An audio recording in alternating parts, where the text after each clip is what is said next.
सीता, धैर्य और साहस की प्रतिमूर्ति। भाग 1, स्वर्ण मृग का मोह। यह कहानी हमें रामायण के उस महत्वपूर्ण अध्याय में ले जाती है जहां एक स्वर्ण मृग के मोह ने घटनाओं की एक श्रृंखला को जन्म दिया। पंचवटी का वन, चारों ओर हरियाली, सुंदर फूल खिले हैं। यह स्थान राम, सीता और लक्ष्मण के लिए एक शांतिपूर्ण आश्रय बन गया था, जहां वे अपने वनवास के दिन बिता रहे थे। मृग की आवाज से वन गूंज रहा है। यह आवाजें वन के जीवन का हिस्सा थीं, जो वहां की प्राकृतिक सुंदरता को और भी जीवंत बनाती थीं। सीता और राम वन में रह रहे हैं। वे अपने वनवास के समय को एक दूसरे के साथ बिताते हुए प्रकृति की गोद में शांति और संतोष का अनुभव कर रहे थे। लक्ष्मण उनकी सेवा में लगे हैं। वह अपने भाई और भाभी की हर जरूरत का ध्यान रखते हैं ताकि वे किसी भी प्रकार की असुविधा का सामना न करें। एक दिन एक अजीब मृग दिखता है। यह मृग साधारण नहीं था, बल्कि उसकी चमक और सुंदरता ने सभी का ध्यान आकर्षित किया। उसका रंग सोने जैसा चमक रहा है। उसकी अद्भुत चमक ने उसे और भी रहस्यमय बना दिया। सीता उस मृग को देखकर मोहित हो जाती है। उसकी आंखों में एक चमक आ जाती है और वह उस मृग को पाने की इच्छा व्यक्त करती है। वो राम से उसे पकड़ने की जिद करती है। सीता का आग्रह इतना प्रबल था कि राम उसे मना नहीं कर सके। राम सीता को मना नहीं कर पाते। वह सीता की खुशी के लिए उस मृग को पकड़ने का निर्णय लेते हैं। वो मृग के पीछे जंगल में चले जाते हैं।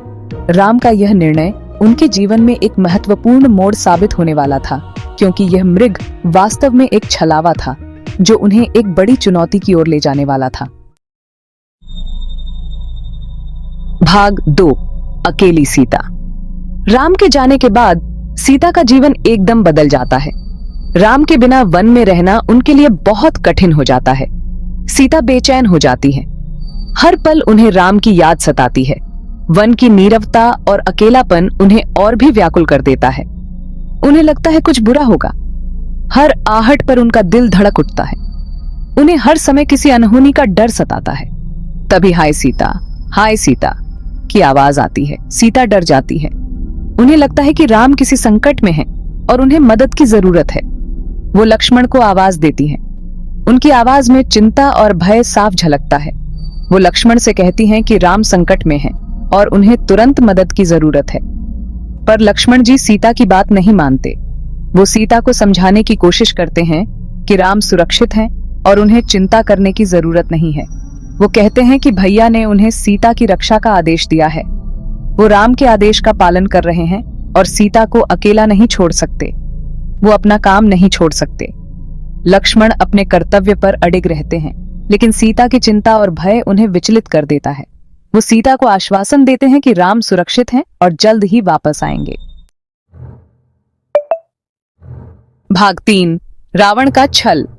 तभी एक साधु के रूप में रावण वहां आता है। सीता साधु को देखकर उनका आदर करती है। रावण चालाकी से सीता को अपनी बातों में फंसा लेता है। वो अपनी शक्ति दिखाकर सीता को डरा देता है।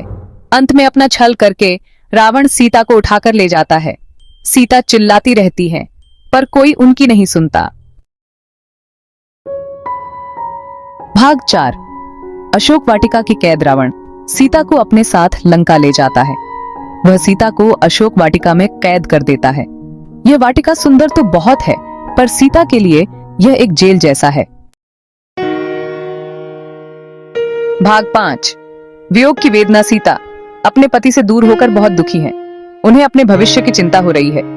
रावण बार बार आकर उन्हें लालच देता है, पर सीता उसकी बातों में नहीं आती। वो केवल अपने राम का ही ध्यान करती है। अशोक वाटिका में सीता को त्रिजटा नामक एक राक्षसी मिलती है। त्रिजटा सीता का दुख समझती है और उनका ध्यान रखती है। वह सीता को हिम्मत देती है और कहती है कि राम जरूर आएंगे और उन्हें इस कैद से छुड़ाएंगे।